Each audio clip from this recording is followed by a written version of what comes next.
today's social scientist. This is your classmate, Rifat Estonglawan, who will talk about the politics side, specifically the graft and corruption and the drugs. First, let us discuss the bureaucracy. Bureaucracy is a specific form of organization defined by complexity, division of labor, permanence, professional management, hierarchical coordination and control, strict chain of command, and legal authority. The foremost theorist of bureaucracy is the German sociologist Max Weber. He observed that the advantage of bureaucracy was that it was the most technically proficient form of organization, possessing specialized expertise, certainty, continuity, and unity. Okay, so the term bureaucracy refers to a complex organization that has a multi-layered systems and process. The system and processes that are put in place effectively make decision-making slow. They are designed to maintain uniformity and control within the organization. Common examples of bureaucracy include government agencies, large corporations, and the military. Each of these organizations has a hierarchical structure, division of labor, written rules and regulations, and formalized decision making. Next one, we have here the Republic Act 3019, which is the Anti-Graft and Corrupt Practices Act. It is said in the section 3, the corrupt practices of public officers were in A. Persuading, inducing, or influencing another public officer to perform an act constituting a violation of rules and regulations duly promulgated by competent authority or an offense in connection with the official duties of the latter, or allowing himself to be persuaded, induced, or influenced to commit such violence or offense. Letter B, directly or indirectly requesting or receiving any gift, present, share, percentage, or benefit for himself or for any other person in connection with any contract or transaction between the government and any other part, wherein the public officer in his official capacity has to intervene under the law. It also stated in the section 4 of this act the prohibitions on private individuals. Letter A, it shall be unlawful for any person having family or close personal relation with any public officials to capitalize or exploit or take advantage of such family or close personal relation by directly or indirectly requesting or receiving any present, gift, or material or pecuniary advantage from any other person having some business, transaction, application, request, or contract with the government in which such public official has to intervene. In the section 9 of this act, we have the penalties for violations.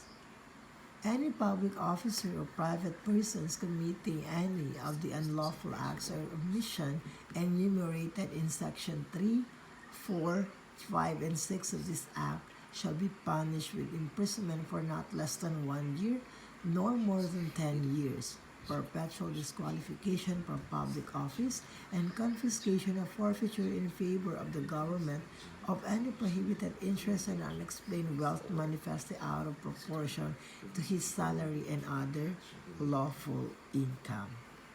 So what are the effects of graft and corruption? So the effect of this act, basically, corruption erodes the trust we have in the public sector to act in our best interest. It also wastes our taxes or rates that have been earmarked for important community projects, meaning we have to put up with poor quality services or infrastructure, or we miss out altogether. Also, corruption in turn can prevent good governance principles and structure from being put in place or enforce violation of the principles of transparency, accountability, and rule of law appear to be most closely associated with corruption. Okay, so we have here the preventive measures.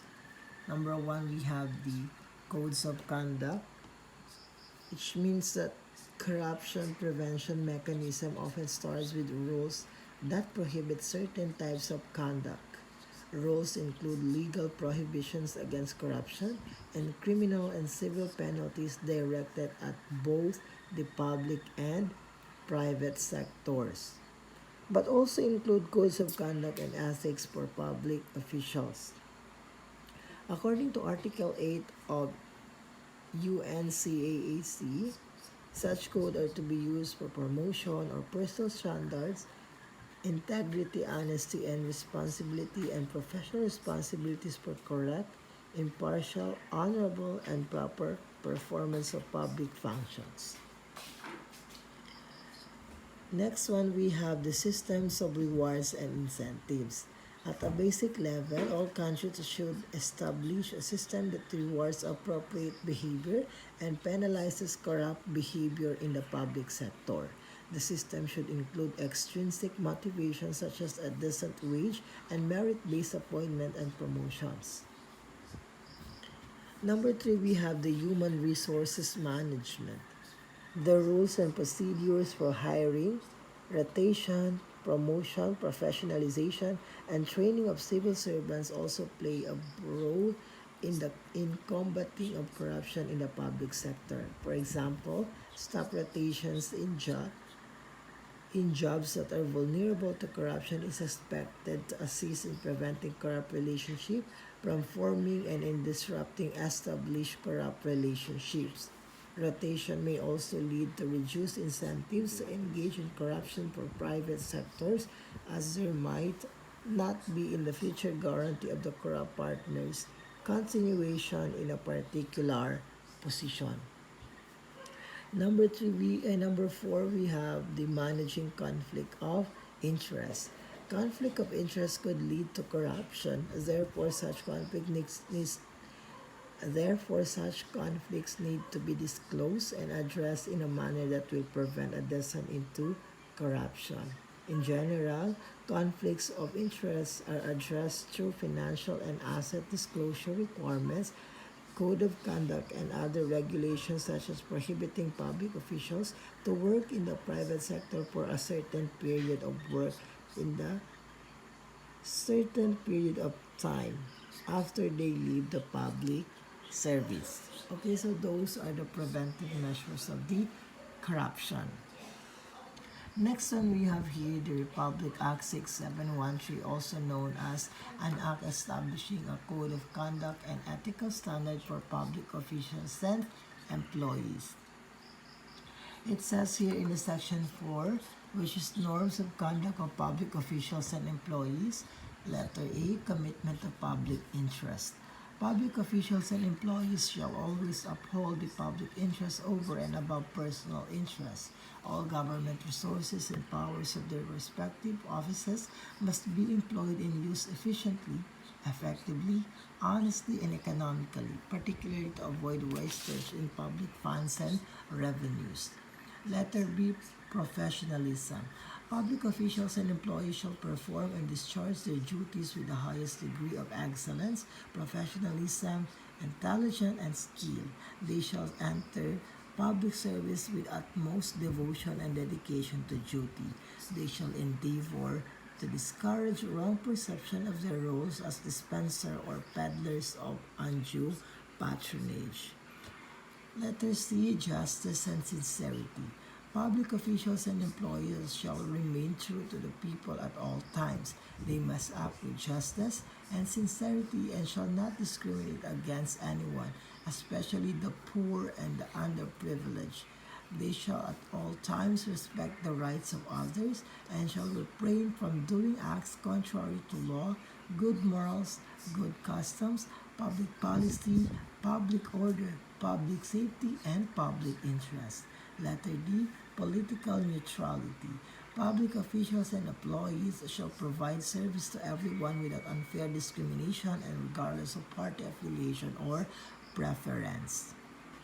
Now we have the Republic Act 9165, also known as an act instituting the Comprehensive Dangerous Act of 2002. It says in the section 3, the definition as used in this act, the following terms shall mean.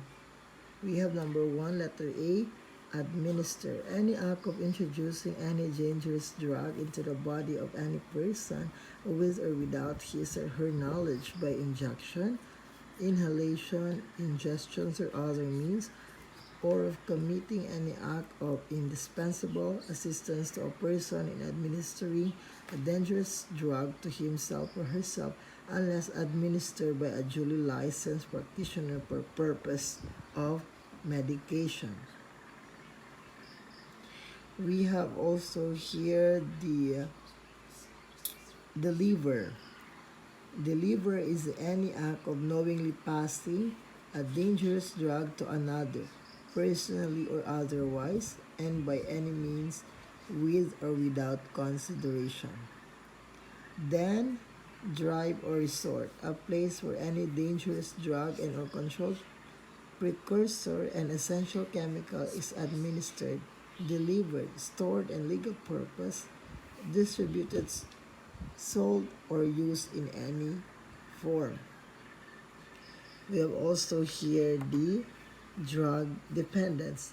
As based on the World Health Organization definition, it is a cluster of physiological, behavioral, and cognitive phenomena of variable intensity in which the use of psychoactive drug takes on a high priority, thereby involving, among others, a strong desire or a sense of compulsion to take the substance and the difficulties in controlling substance taking behavior in terms of its onset, termination, or level of use. We have also here the drug syndicate, any organized group of two or more persons forming or joining together with the intention of committing any offense prescribed under this act. We have also here the financer, any person who pays for raises or supplies money for or underwrites any of the illegal activities prescribed under this act. We have also here the illegal trafficking, the illegal cultivation, culture, delivery, administration, dispensation, manufacture, sale, trading, transportation, distribution, importation, exportation, and possession of any dangerous drug and or controlled precursor and essential chemical. We have also here the cannabis, or commonly known as marijuana or Indian hemp, or by its any other name, embraces every kind, class, genus, or species of the plant Cannabis sativa, including but not limited to Cannabis americana, hashish, bangwaza, churros, and ganzap, and embraces every kind, class, and character of marijuana. Okay, so what is nature of dependence? Nature of dependence is a medical term used to describe abuse of drugs or alcohol that continues even when significant problems related to their use have developed. These are the signs of dependence, including the tolerance to or need for increased amounts of the drug to get an effect, withdrawal symptoms that happen if you decrease or stop using the drug that you find difficult to cut down or quit, spending a lot of time to get used and recover from the effect of using drugs, withdrawal from social and recreational activities, continued use of the drug even though you are aware of the physical, psychological, and family or social problems that caused by your decision. Okay, so what causes drug abuse or dependence? Okay, here's one. Cultural and societal factors determine what are acceptable or allowable forms of drugs or alcohol use. Public laws determine what kind of drug use is legal or illegal. The question of what type of substance use can be considered normal or acceptable remains controversial. Substance abuse and dependence are caused by multiple factors, including genetic vulnerability, environmental stressors, social pressures, individual personality characteristics, and psychiatric problems. But which of these factors has the biggest influence, if any one person cannot be determined in all cases? Okay, so here's the list of dangerous drugs. We have the alcohol, fentanyl, heroin, hydrocodone, methadone, cocaine, nicotine, MDMA, or also known as ecstasy. Okay, so this is a Philippine drug scene. Since taking office on June 30, 2016, Philippine President Rodrigo Roa Duterte has carried out a war on drugs that has led to the deaths of over 12,000 Filipinos to date, mostly urban poor. At least 2,555 of the killings have been attributed to the Philippine National Police. Duterte and other senior officials have investigated and incited the killings in a campaign that could amount to crime against humanity. Human Rights Watch research has found that police are falsifying evidence to justify the unlawful killings despite growing calls for an investigation. Duterte has vowed to continue the campaign. Large-scale extrajudicial violence as a crime solution was a marker of Duterte's 22-year tenure as mayor of Davao City and the cornerstone of his presidential campaign. On the eve of his May 9, 2016 election victory, Duterte told a crowd of more than 300,000, "If I make it to the presidential palace, I will do just what I did as mayor. You drug pushers, hold up men, and do nothing, so you better get out because I'll kill you." Drug abuse affects almost all countries in the world. In the Philippines, it has reached epidemic proportion and is one of the top priorities on the government agenda. However, there are many questions to be answered in order to come up with a comprehensive program to address this problem. As this study will attempt to determine the economic, political, and social context of the use of illegal drugs in the Philippines. Okay, so here's the alternative for drug use or abuse. Number one, avoiding places where you know drugs and alcohol will be available. Surrounding yourself with friends who don't use drugs. Knowing how to resist temptation. Learning how to cope with stress and relax without drugs. Distracting yourself with activities like exercise or listening to music. So here are the government programs on the drug abuse. The Dangerous Drugs Board or DDB, with the help of various implementing agencies and organizations in the Philippines, has a range of educational programs and services designed to cater to the needs of every sector of society. It has programs that engage the youth, address the needs of parents, and provide employers, educators, health professionals, policymakers, and other sectors with information on the prevention and control of drug use. Number one, we have here the family, a key program implemented to strengthen the family as the first line of defense against drug abuse in the systematic training for effective parenting, where parents are taught ways to improve their relations with their children and detect and refer drug dependence for appropriate care. We have here the Youth Touch Points. The flagship program implemented for the youth is dubbed as the Barkada Contra Droga, or peer group against drugs. This program has been institutionalized in order to enlist the participation of more in and out of school youth and eventually organize them into a movement of young people who are catalysts within their peer groups in advocating a healthy and drug-free lifestyle. We have also the community. Communities have been in the center of drug prevention and control efforts in the country. For the DDB, the most effective interventions are the ones that emanate from the community, carried out by the community, and for the community. Okay, so that's all. Thank you.